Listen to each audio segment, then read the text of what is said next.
Yo les gars, j'espère que vous allez bien, on se retrouve aujourd'hui pour parler d'un des films que j'attendais le plus de cette année, si ce n'est pas d'ailleurs celui que j'attendais le plus. On parle du dernier projet de Robert Eggers, Nosferatu. Nosferatu.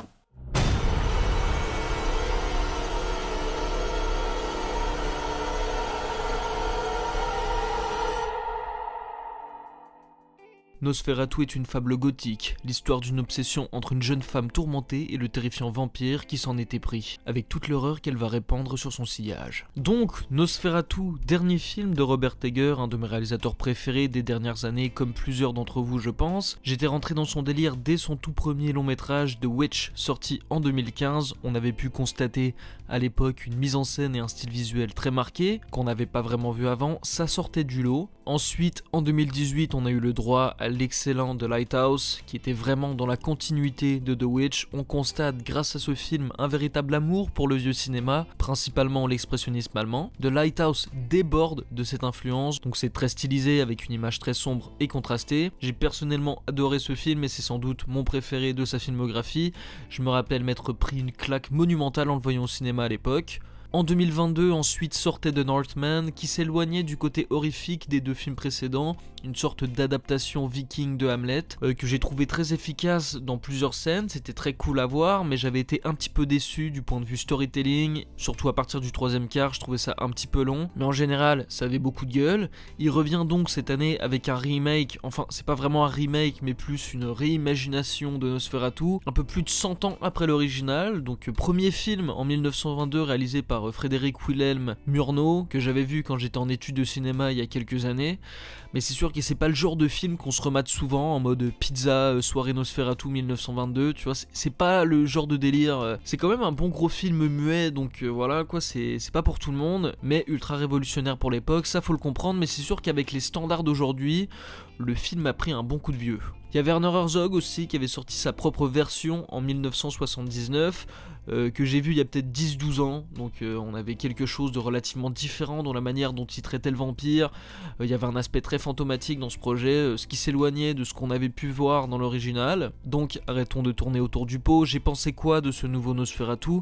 Eh bien à vrai dire j'ai passé un très bon moment devant, il y a quelques trucs dont j'ai pas été trop fan, on en reparlera, mais d'un point de vue général c'est un excellent film. Donc si on décortique le projet, dans la filmo de Robert Eggers, une des choses les plus marquantes c'est bien entendu sa patte visuelle. Nosferatu est sûrement un des plus beaux films de l'année, d'un point de vue photographie en tout cas, que ça soit dans les idées de composition qui sont superbement bien choisies, on va avoir une manière de cadrer un petit peu à l'ancienne, comme pour rendre hommage à l'original. Il y a d'ailleurs plusieurs plans références dans ce style-là, il y a une très bonne utilisation des ombres et des contrastes aussi qui appuient très bien la mise en scène, car pour ceux qui savent pas, le personnage de Nosferatu et les ombres sont vraiment copains, donc Robert Eggers s'amuse beaucoup avec ça. Le production design, encore une fois, comme dans chacun de ses projets, est aux petits oignons, les costumes sont palpables, on ressent les textures et on ressent qu'il y a un vrai boulot de fait sur les décors. Perso, j'ai adoré les moments dans le château de Nosferatu, il y a une ambiance de fou que j'ai trouvé très originale. Il y a un côté un petit peu Demon's Souls dans l'aspect de ce château, pour ceux qui ont déjà joué au jeu, j'ai trouvé ça très cool. Tous ces petits détails travaillent très bien ensemble pour donner un aspect cauchemardesque au film, car dès le début, on met l'emphase sur le fait que Nosferatu est très bon pour rentrer dans la tête des gens, les manipuler, apparaître dans leurs rêves, et on retrouve cet aspect-là dans la mise en scène aussi, avec la manière dont Nosferatu s'exprime, comment il se déplace, comment les gens parlent de lui. On a aussi, quand on se rapproche du château vers le début, de plus en plus une ambiance pesante et cauchemardesque, un petit peu qui sort de la réalité. On va jouer beaucoup avec le sound design aussi est très bien géré de ce point de vue-là. Tous ces aspects-là fonctionnent très bien entre eux, et c'est vraiment au même niveau de qualité de ce que Robert Eggers avait pu nous montrer dans ses autres projets. Le casting aussi, j'étais déjà tout oui en voyant les bandes annonces. Le casting avait une odeur de poulet bien cuit, ça sentait très très bon. En premier, Nicolas Hoult, dont je suis pas très fan habituellement, mais je dois dire que le rôle lui va très bien. C'est surtout en première moitié de film que j'ai bien apprécié son personnage, ça fait sens et je le vois bien dans ce rôle-là, quand on connaît un petit peu son style de jeu et sa gueule, bref, il y a des trucs où il paraît mieux que dans d'autres. Pour comparer, j'ai vu la veille avant de voir Nosferatu, j'avais regardé The Order avec Jude Law, qui était quand même sympa, où Nicolas joue un chef de clan suprémaciste blanc, et avec sa tronche et tout, j'avais eu beaucoup de difficultés à le prendre au sérieux dans ce rôle-là, alors que dans Nosferatu, ça coule tout seul. Aaron Taylor Johnson, qui est un acteur que je kiffe énormément, non, j'irai pas voir Craven. Et même s'il a un tout petit rôle dans ce film, j'ai adoré la manière dont il délivrait son texte, le petit accent aristocrate qui se donne, ça marchait super bien. Et il y a aussi le personnage de ces deux filles dans le film, comment elles s'expriment, j'ai trouvé ça génial, une sorte d'accent sur-british, ça marche trop bien. On retrouvait un petit peu ça dans The Witch aussi, la manière dont les personnages parlent, l'accent est ultra fort. Et d'ailleurs, je sors je sors de la critique. J'habite au Québec et quand je vais voir des films en VO, je comprends pas pourquoi ils mettent pas de sous-titres. Alors je veux pas de sous-titres en français, mais je veux au moins des sous-titres en anglais, parce que des fois les mecs, ils ont des accents mais tellement hard que c'est dur à comprendre en fait. Et si on avait tout simplement des petits sous-titres en bas en anglais pour pouvoir, ce serait mieux. Voilà, je voulais mon coup de gueule. Bref. Willem Dafoe, toujours un immense plaisir de voir Willem dans un film. Ce mec est partout, en vrai il joue dans tous les films possibles. J'ai l'impression qu'il fait partie de ma famille à vrai dire. Comme d'hab, pas besoin de préciser, Willem est un grand acteur. Il aime travailler avec Robert Egger et c'est son 3e film avec lui d'ailleurs. Et on est dans la continuité de ce qu'il nous faisait dans les autres films, juste un peu moins extravagant comme on avait pu le voir dans The Lighthouse. On va finir avec le plus intéressant, Lily Rose Depp. J'étais très inquiet pour ce choix de casting car Lily, n'est pas connue pour son talent de jeu, elle est juste connue car c'est la fille de Johnny Depp, c'est une méga pistonnée. Donc j'étais un petit peu inquiet, mais elle m'a bien fermé ma gueule assez rapidement. Très bonne surprise franchement, c'est le rôle le plus marquant du film selon moi. Et à ce qui paraît, Robert lui a fait passer un mauvais quart d'heure sur le tournage pour la pousser dans ses retranchements. C'était pas fun sur le coup, mais ça a marché parce qu'à l'écran, elle est superbe. Et pour finir, on a Bill Skarsgård en Nosferatu, j'ai pas vous le cacher, on ne le reconnaît aucunement.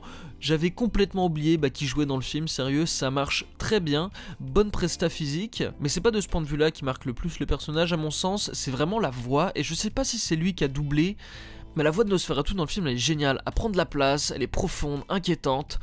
Faut faire un concours entre Nosferatu dans ce film et Voldemort quand il prend sa voix 5G, c'est équivalent. Et maintenant qu'on est sur le personnage de Nosferatu, ça m'amène au point négatif du film. Le design de Nosferatu est sûrement ce que j'ai le moins aimé de ce film, c'est-à-dire qu'on est habitué à un style de Nosferatu et on sait à quoi il ressemble, le design est déjà fait, c'est déjà classique et c'est sûrement un des vampires les plus terrifiants selon moi. Tout blanc, gros crâne avec des palettes pointues à la place des canines, les mains aussi incroyables, un style reconnaissable, bref extrêmement classique. Là Robert a voulu tenter quelque chose d'original, mais selon moi ça marche pas. Alors mini spoil, c'est vraiment rien, mais Nosferatu a une moustache.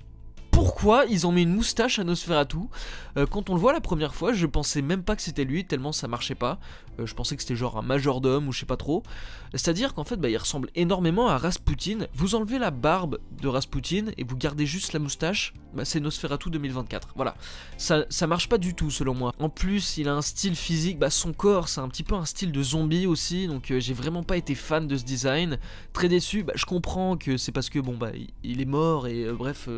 il dort dans sa tombe, donc c'est un mort déjà, donc il est en putréfaction et tout. Mais j'ai pas adhéré au style de zombie du tout, voilà. Je trouve que ça dénotait totalement avec le style gothique.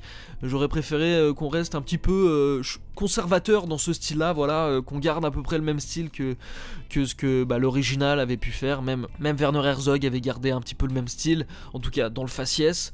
Donc très déçu de ce point de vue-là. L'autre point négatif selon moi, c'est quelque chose qu'on a retrouvé dans The Northman, c'est le rythme. Vers la fin, ça devient un petit peu chiant. Il y a des longueurs.